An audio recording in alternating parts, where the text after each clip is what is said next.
রাধে রাধে বন্ধুরা, শুভ সকাল। তোমরা সবাই কেমন আছো? আশা করি ভালো আছো। তো আমার গোলু সোনাও দেখো সকাল সকাল সেজে গুজে বসে গেছে। আমার গোলু সোনাও খুব ভালো আছে। এখন গোলু সোনার চরণে তুলসী অর্পণ করব। আর সবচেয়ে বড় কথা হচ্ছে, আজকে কেন এত তাড়াতাড়ি উঠে গেছি জানো? আজকে একটা বিশেষ মানুষের বিশেষ দিন। তো সেই জন্যে সেই বিশেষ দিনের কিছুটা তোমাদের সাথে আমি শেয়ার করতে চাই। তো চলো বন্ধুরা, আমরা দেখি আমরা কোন বিশেষ দিনে কোন বিশেষ মানুষের কাছে যাচ্ছি। রাধে রাধে বন্ধু।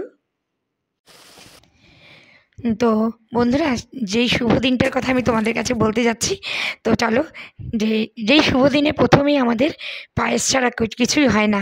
তো আমাদের পায়েসটা করতেই হয়।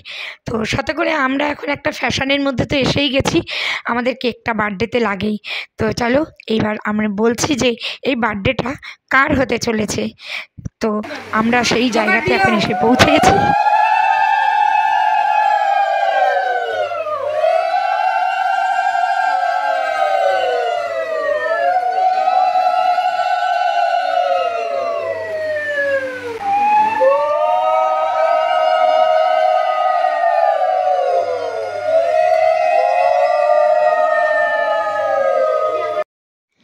তো বন্ধুরা, এবার তো তোমরা বুঝেই গেছো যে আমি কোথায় এসেছি আর কার কাছে এসেছি।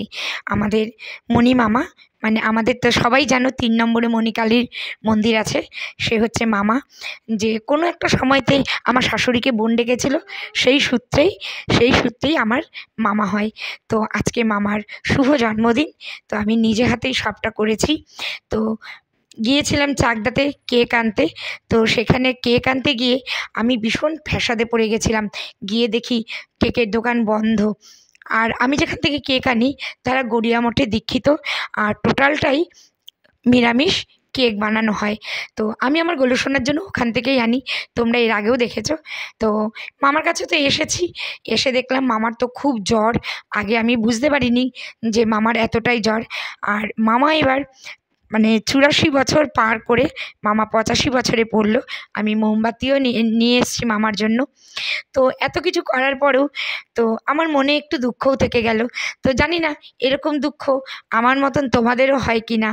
যেহেতু আমি কেকটা আনতে একটু দেরি হয়ে গেছে, যেহেতু কেকের দোকান বন্ধ, আমি খুব ক্লান্ত শরীরে বাড়ি ফিরে এসে গোলু সোনার বাবুকে বললাম, আমি কি করব, আমি তো কেক পাইনি, আমি তো সবাইকে কথা দিয়ে ফেলেছি যে আমাকে কেকটা আনতেই হবে। তো আমি তখন কি করব? গোলু সোনার বাবা আমাকে সান্ত্বনা দিল, বললো তুমি এত ব্যস্ত হয়ে না, আমি দেখছি কি করতে পারি। তো আমি বুদ্ধি করে একটা কাজ করেছিলাম, যে পাশের দোকান থেকে আমি ওর ফোন নাম্বারটা নিয়ে এসেছিলাম। তো যথারীতি সেই দোকানের ফোন নাম্বার নিয়ে ফোন করে সেই ভদ্রলোক আমার বাড়িতে এসে কেক দিয়ে গেছে। আর এইদিকে আমি ঠাকুর পুজো দিতে দিতে আমি মামার জন্য পায়েস করে নিয়েছি। কেননা আমাদের হিন্দু মতে আমরা যতই কেক কাটি বন্ধুরা, পায়েসটা হচ্ছে আমাদের শুভ। তো মামাকে আমি পায়েস দেব না, এটা তো হতে পারে না। তো আমি পায়েসও করে নিলাম। ওই চলতি পথেই আমি তাড়াতাড়ি করে মামার জন্য একটু ধান দুব্বা নিয়ে গেলাম। মামাকে আমি মাথায় ধান দুব্বা দিয়ে আশীর্বাদ করার ক্ষমতা আমার নেই বন্ধুরা। তো আমি মামার চরণে ধান দুব্ব দিয়ে আমি মামাকে মালা পরিয়ে মিষ্টান্ন খাইয়ে কেক খাইয়ে এইবার আমি বললাম যে ঠিক আছে, সব মন্দিরে আমি মায়ের একটু ছবি তুলে নিই।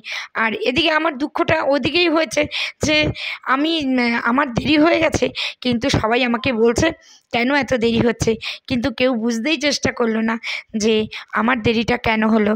তো যাই হোক, আমার খুব আফসোস ছিল সবাইকে নিয়ে মামার সাথে ছবি তুলবো।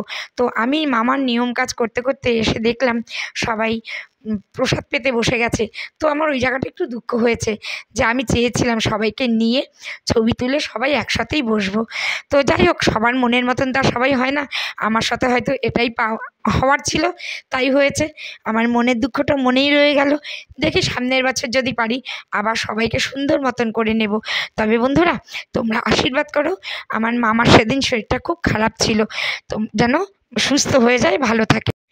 তো বন্ধুরা, আমার মামার শুভ জন্মদিন তোমাদের কেমন লেগেছে অবশ্যই লাইক কমেন্ট শেয়ার করো, আর কমেন্টসের মাধ্যমে জানিও। তো বন্ধুরা, তোমরা সবাই আশীর্বাদ করো আমার মামা যেন সুস্থ থাকে, ভালো থাকে, আর সর্বদিন যেন আমরা মামার এইরকম অনুষ্ঠানটা করতে পারি। আর আমাদের কীর্তনের দলের মহিলারা সবাই বসে গেছে, এখন সবার সেবাও হয়ে গেছে, আমরা বাড়ি এখন সবাই চলে আসবো। তো বন্ধুরা, তোমরা সবাই ভালো থেকো, সুস্থ থেকো, রাধে রাধে।